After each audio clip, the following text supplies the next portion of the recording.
Meanwhile, the New York Times reporting several prominent Republicans will not support President Trump in November. That includes former President George W. Bush and Senator Mitt Romney. Colin Powell also saying this weekend he will not be voting for the president this year. The president dismissing the criticism in a series of tweets. John Sununu is former White House Chief of Staff to President George H.W. Bush. Governor, good morning. Morning, Ed. How are you? Fantastic. You work very closely with General Powell. Of course, we honor his service to this country. But as I recall, he supported Hillary Clinton in 2016, and that didn't quite work out, did it? Well, not only that, he endorsed President Obama against Mitt Romney in 2012. So, like most of what you read in the New York Times, it's 97% spin, 3% substance. I think President George W. Bush's office said that he had not made up his mind as to who he was going to support this year. Mitt Romney, I mentioned, he tweeted a photo this weekend. There's some video as well on social media of him marching in Washington at a Black Lives Matter protest. He offered this simple caption, as you see, Black Lives Matter. The president a few moments ago tweeted back and sort of questioned Romney's sincerity.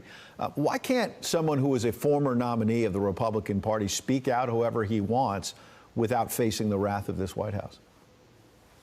Of course he can, but the way politics is today, you have to expect even in the softest and most innocuous comment gets commented on by all kinds of folks, from the whole Twitter sphere to the President of the United States. If you put something online, you can expect a response from someone that may have a little bit of bite to it. Speaking about where we are in 2020, obviously the presidential campaign after COVID, after the recent civil unrest, is finally sort of starting to heat up and shape up. Some polls, national polls. There's a CNN poll that's now finding that Joe Biden allegedly has a 14-point lead. There was an NBC Wall Street Journal poll suggesting that the gap is more narrow. There's a CNN poll, NBC Wall Street Journal poll, only a 7-point gap. Hillary Clinton, again mentioning her, was leading in about all the national polls in 2016, but the president won through the Electoral College. Look, I think that as much as I don't believe in polls at this time of the year, I think the Trump campaign should take them as an indicator of having to tighten up their campaign. The president likes to riff, to go off message at times, and I think he gets into real trouble when he does that. He's got to understand that this election, like all elections, depends on both substance and style.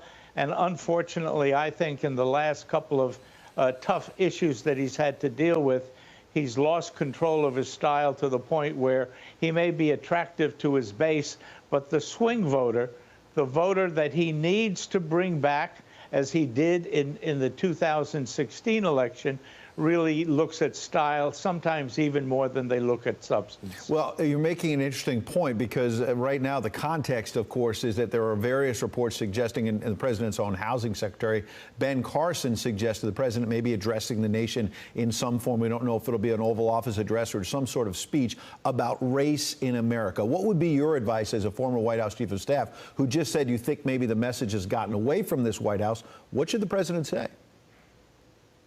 Well, I think he's got to be careful, because I don't think his strongest suit are White House addresses. And even though he's going to do this, they've got to be extremely careful on how they craft the message. And he has to have the if he does it, he has to have the self-discipline to stick to the message and not go off message or off script or off speech if he makes that presentation. Look, he has to talk to if he wants to talk to the nation, he has to talk about the fact that he recognizes there has to be reform in some police departments, has to acknowledge that the Minneapolis department had a problem, but he also has to talk about the fact that he cares about the reality of peace and tranquility in the minority communities across the country, and that will not happen without the assistance of the police force, and that it is his concern about peace and tranquility in minority communities that is an important part of his assessment of what has to be done. All right. John Sununu, we appreciate your insight as always. Thank you.